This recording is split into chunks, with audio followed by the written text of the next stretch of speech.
Glorify the King.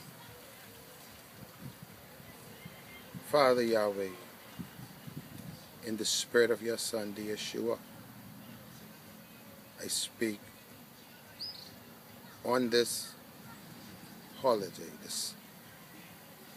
They don't know whether it's emancipation or discovery. Well, I call it emancipation.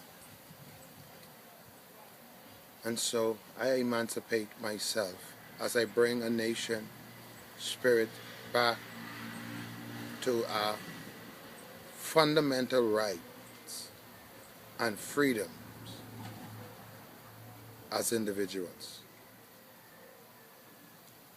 In the name and in the spirit of the Yeshua, I am grateful to be in the presence, Most High, of your people. Today, my name to the world is known, and that's because God exists. For me, He's supernatural. By now, the Bahamas government, the United States government, and the British government, along with the House of Windsor, knows that I have done for God's people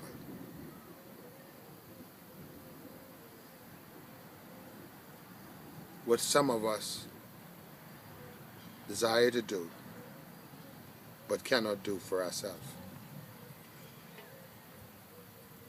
It is a proud day for me to know for 43 years as I lived in this country, there's a whole lot about history I did not understand in respect to my birth. For 16 years, Queen Elizabeth Alexandra Mary celebrated her her birthday, on the 2nd of June, for 16 years before I born. And on my birth, the 2nd of June 1970,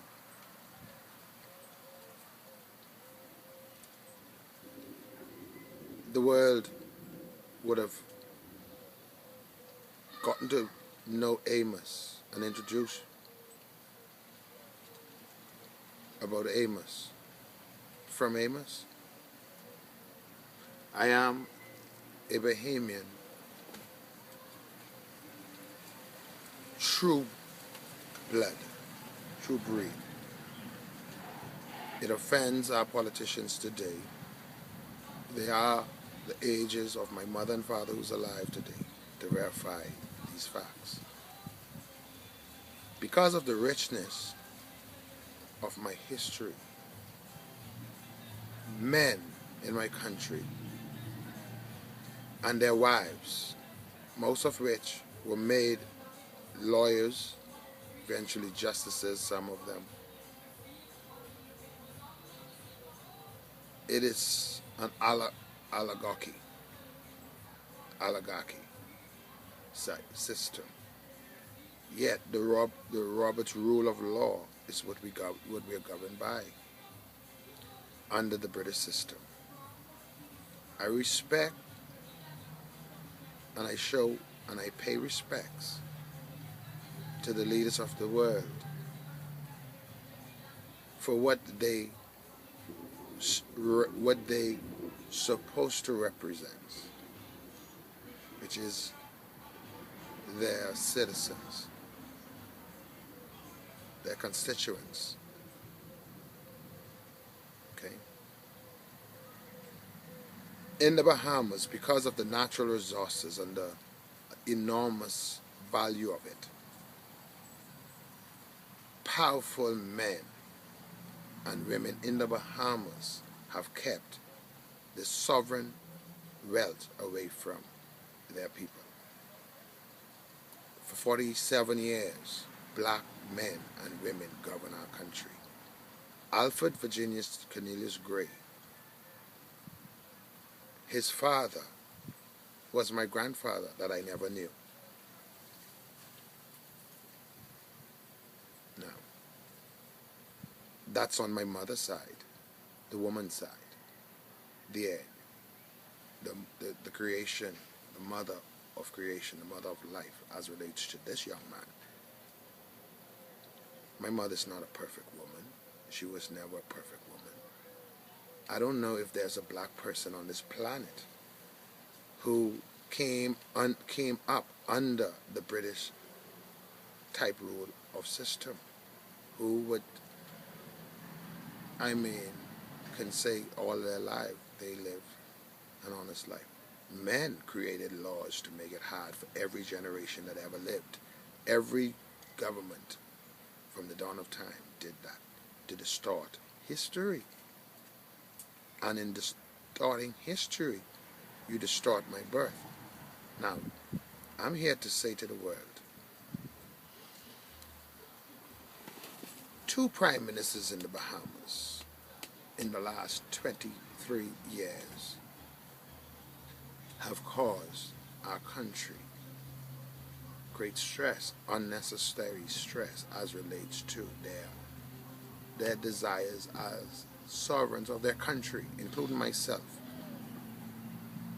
Now, I will digress for a second. There is a case that I would bring, and I challenge the Prime Minister, Minister of Finance, in respect to why haven't he did anything in his power to assist the house of Amos J. Miller, now known as Israel, knowing in 2010 his house at the time in opposition, former Prime Minister at the time, former Minister of Finance at the time, would need the support of this young man who's before the world today, pleading his case, and in respect to the conspiracy that is, and why I have been defrauded out of the basic, simple opportunity to progress in my country. And that will tie into what I was saying earlier. Why didn't you help me like I helped you to become leader of the party? And eventually you went on now to become Prime Minister and Minister of Finance for the second time. But in opposition, you made certain what we call promises. Promises, as we were taught, is the comfort of fruit. But a gentleman's word was sufficient. That when you become Prime Minister, the 3 DVDs that I took to you after you came into governing, to go along with what I showed you on the 21st of December 2011 in your home, your wife, an attorney such as yourself, and her aide at the time viewed what I showed you, sir. The DVDs came later. They were prepared the earlier part of June and presented to your office on the 12th of June 2012. This is now August 5th, 2013. Now, so I go back then in respect to my point I was making, in respect to you and former Prime Minister's conspiracy to continue to defraud this young man out of his basic individual right to, in respect to sovereignty.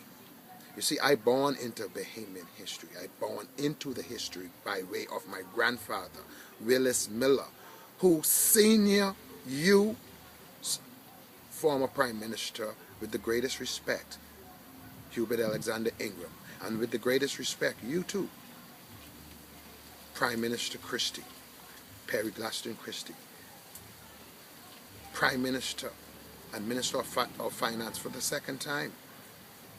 I helped you, and you deliberately chose chose not to support this young man, Bishop Neil Clarence Ellis, pastored the Mount Tabor Full Gospel Baptist Church. That our union now is Full Gospel. It's now 25 years plus years of age, into the 25th year. And I say, to God be the glory. That is a glorious number. It is God. It symbolizes breast. So the bishop was correct in respect to retirement. Many leaders, I congratulate also the immediate past president of the New Covenant Native Baptist Church, a retired pastor of that church. I thank God to be in the decade and time when to live in the time when Bishop Ellis is living. I thank God Most High, even double, to live in a time when a man such as Dr. Miles Monroe is living. And then triply thank God to be living in a time when a psychotherapist, a young lady, never saw her face, don't know how she looked in person, Dr. Angela Ward. And for some strange reason, I cannot remember the doctor of the show she was on yesterday, Sunday evening show, on the Love 97 show, in respect to, the show was basically speaking about loneliness, and she was the doctor speaking, her and both doctors, two doctors, one male, one female, and I can't remember the name of the male. He is absolutely fine, a fine